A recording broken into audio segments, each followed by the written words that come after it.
Turn it up.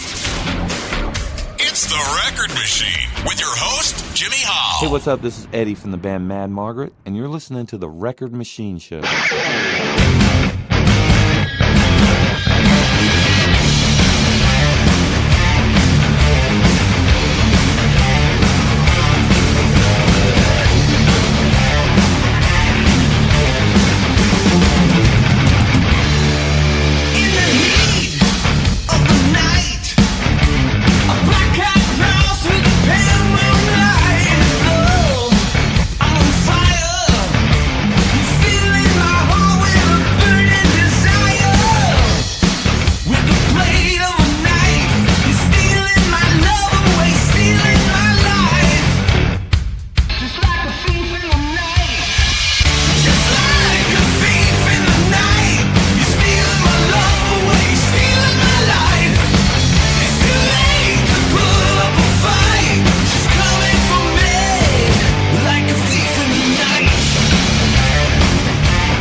Ladies and gentlemen, please welcome from the band Mad Margritt, singer Eddie Smith to the program. Hey Eddie, how you doing? Hey, how you doing, man? Doing pretty good. Where are you at today? I'm actually at home. I have a gig tonight, though, so... Where's home at? Oh, I live in Villa Rica, Georgia. It's a little suburb outside of Atlanta. Is that where you're from? No, I'm from Miami. I was actually born up north. I was born in Jersey, but oh yeah, I grew up in Florida. Are you up in Jersey? Is that where you're from? I'm originally from Jersey, but right now I live in North Myrtle Beach, South Carolina. Oh yeah, I used to play out there a lot. Oh yeah, where at? I don't even know if it's still there, but there was a Wild Wing cafe that we used to play at. Wow. So I don't know if it's still there, but this was back 10 years ago, maybe. Where in Jersey are you from? I was born, the town's called Perth Amboy, but it's close to like Red Bank. Yeah, where I grew up. I know exactly where that is. I grew up in a town called Richfield Park. That's like near Hackensack. Oh, okay, yeah. Yeah. Awesome. And I lived there for a while, and then I met my wife in Bridgewater, and then we moved down here about 3 years ago. Okay. How you liking it out there? I love it here. Yeah, it's a nice area, man. Yeah, I hear George is real nice too. It is, yeah. We moved up here and we didn't plan to stay, and we ended up liking it, and we kind of settled in. I don't know if we'll stay here forever, but we've been here quite a while now. So tell me a little bit about the band. What's the history, and how did you guys come up with the name? Okay, well, we started way back in the 90s, back when I lived down in Florida. And there was a band I was playing in called Sanction. I was the guitar player back then. And we were kind of stagnant. I felt like we were just kind of spinning our wheels, and we weren't really getting anywhere. So I decided, me and the bass player broke away and decided to start a new band. And I was going to be the singer, which I had never done previously before. Mm-hmm. So the old singer for my band Sanction, we weren't really getting along real great, and he was always he's usually in a pissed off mood, so we nicknamed him Mad Margritt, because he was always mad. And so when the band broke up, and then he heard I was going to be the singer, he just was ragging on us to everybody, saying the band was going to suck, and I'm a guitar player, not a singer, and it's going to be a joke. So we thought it would be funny to kind of give him a slap back in the face and call the band Mad Margritt. So that's the short version of it. But yeah, that was it. And we've actually made up and become friends since then. So there's no hard feelings. The guy told me he was going through a lot of issues back then that he hid from us, and he was apologized for the way he acted. So all is forgiven, but we aren't changing the band name. Now, is Margaret his last name? No, it was just something silly. It started M and M, Mad Margritt. We actually, depending on his mood, we had different names for him. Like if he seemed all down and depressed, we called him Sad Sally. Oh, okay. But he was usually always pissed off. So 9 times out of 10, it was Mad Margritt. Is Mad Margritt your version of a Karen? I guess you could say that. Yeah. Yeah. But it was just, we were young and stupid. So, this was just a stupid name we came up with, but it stuck, and we've had it ever since. Cool story. I've always wondered why. So I wasn't sure if it was, an ex-girlfriend and you just spelled the name Margaret different, or, I was just curious. Yeah, no, that's the story. And we did decide to change the spelling just so it looked a little more, it was the 90s. It was still, grunge hadn't hit yet. So it was still the hair metal era. So we thought, changing it to Margaret with the 2 T's looked a little more rockin' and stuff. Very cool. Now, who were the players in the band? I started the band with my bass player Steve Dietrich. I grew up with him, and we almost every band I had ever been in at that point, me and him were kind of together, like Gene Simmons and Paul Stanley. Like we were the team, and we kind of built around that. We had a guitar player named Carson Wayne, and our drummer was Mike Patterson. So that was the first lineup. Mm-hmm. And who was in the current lineup? Now, we're fast forwarding like almost 30 years. I'm the only original member left. I have a guy named Mark Cook on the guitar, just a phenomenal guitar player. And he, in addition to playing with us, he has his own studio, and he records music for like film and TV shows and stuff like that. And all the music we've recorded, he's been in the band about 7-8 years now. All the music we've recorded in the past 8 years, we've done in his studio, and he's engineered it. He's really good at that.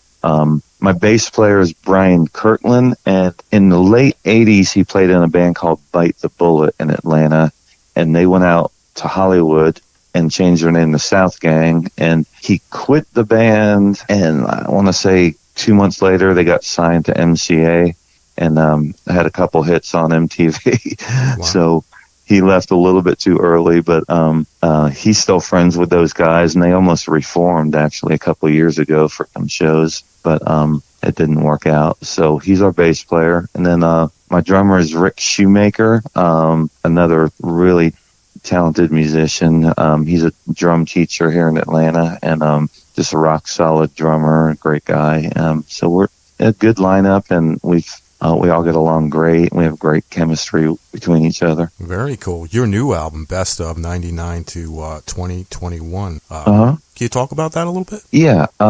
We had recorded earlier this year a new song called Thief in the Night, and we had originally just planned to release that as a single. We've never done like singles before. We've always done full CDs, but with the way the music industry is changing, we see a lot of, the bigger bands doing this as well, just putting out singles, and that was what we were going to do. And I called up our record label and said, we got this new song, we're going to put it out, and it's only going to be a single. We're not ready to do a CD yet. And he said, well, you guys have been around so long, you've got like 6-7 CDs out. Why don't we do like a best of kind of retrospective thing on your whole career and do a few songs from each CD? And he asked me if I had any unreleased things, which I did. I had a song called Lonely, which was recorded back in 2005, and another song called Rock the Block, which we recorded and wrote earlier this year. We were on a HGTV show called Rock the Block, that we were in 2 episodes, and they had asked us to write a song that we could perform on the show, and they gave us kind of some specifics, how they wanted the song to sound. We actually took one of our songs, it was a song called Liar from our last CD. They liked that song a lot, but they wanted different lyrics, so I rewrote it and I incorporated, the title of the show, Rock the Block, and we were in the heavy metal episode, so they wanted me to include the word heavy metal, so we had that, and I thought that would be kind of cool to put. It's almost like a bonus track. We put it right at the end of the CD. Mm-hmm. Yeah, I watched that TV show. I think okay. Was it from this last season? Yeah, it was season 2. We were in episode 4, and we were also in the finale, the season finale, when they announced the winner. We kind of play in the background, so we weren't seeing a whole lot in the finale. But episode 4, we were actually in part of their challenge. It was the heavy metal episode, and they had a challenge which involved like metal, and they had to grab like pieces of junk metal and make something out of it, and we play so loud that they couldn't communicate with each other and focus on the task, because we were just blasting out some heavy metal song while they were doing their challenge. The episode 4 we're in a little bit longer, but we are at the very end of the season finale as well. Awesome. This podcast is going to feature 2 tracks from the new album, Thief in the Night and Never Enough. What's the story behind those 2 songs? Oh, okay. Well, Thief in the Night, my guitar player just came up with this really cool riff on the guitar, and since he has a studio, he recorded kind of a demo of it, and he gave it to me to write lyrics to. And the thing with Mark, when he doesn't just give you like this little cheap sounding demo, he's got a studio in his house. So when he gave me the song, it almost sounded like it was ready to be released. It just needed vocals. So to me, that makes it so easy to write lyrics to. I mean, I probably wrote the song in less than an hour, and there's nothing real deep lyrically to it. It's just kind of, what's the cliche that sex, drugs, and rock and roll? No drugs, but just sex and rock and roll. That's basically the whole song, gist of the song. And then the other song we wrote was Never Enough, and that originally appeared on our Love, Hate, and Deception CD. And that was actually, now that I think about it, the very first song we wrote for that CD. Is the first song I ever wrote with Mark. And just another really cool riff that he came up with on the guitar. And lyrically, I kind of let the music dictate what I'm going to write. Sometimes I write from personal experiences. If a song has an angry feel, or it's a ballad, it's easy to draw inspiration from things. On that song in particular, it was just kind of had a good groove to it. So I didn't write anything real deep lyrically, just another song about rock and roll and sex and your typical rock stuff. Very cool. Another song on there that I really enjoy too is Nothing Can Keep Me Away. That one features Derek St. Holmes, correct? Yes. What was it like working with him? That to me was one of the coolest things that I've ever done, because I grew up a huge fan of Derek's voice. When he sang with Ted Nugent, all that early stuff that on the early Nugent albums like Stranglehold and Just What the Doctor Ordered. I mean, that's the stuff that made me want to be a musician. And he was living in Atlanta back in the mid 90s, and I ran into him at a KISS convention. Our record label had a merch table set up, and we were there signing CDs, and his table was right next to ours. So we ended up talking all day and got to be friends. And we were recording a new CD at the time, and I asked him if he wanted to come out and sing on it. And he came out, and it was just awesome. I mean, seeing the guy that sang Stranglehold sing one of my songs, it was like I had to pinch myself. It was really one of the highlights of my career is working with a person that inspired me. You've shared the stage with bands like Rat Cinderella, Great White, Quiet Riot, Slaughter. What's that like? Another thing that's just so rewarding, because you work so hard to it's a hard business to get ahead in, and you get those kind of rewards like that where you're getting to open up shows with like you said, like bands like Cinderella and Rat, and bands that inspired me.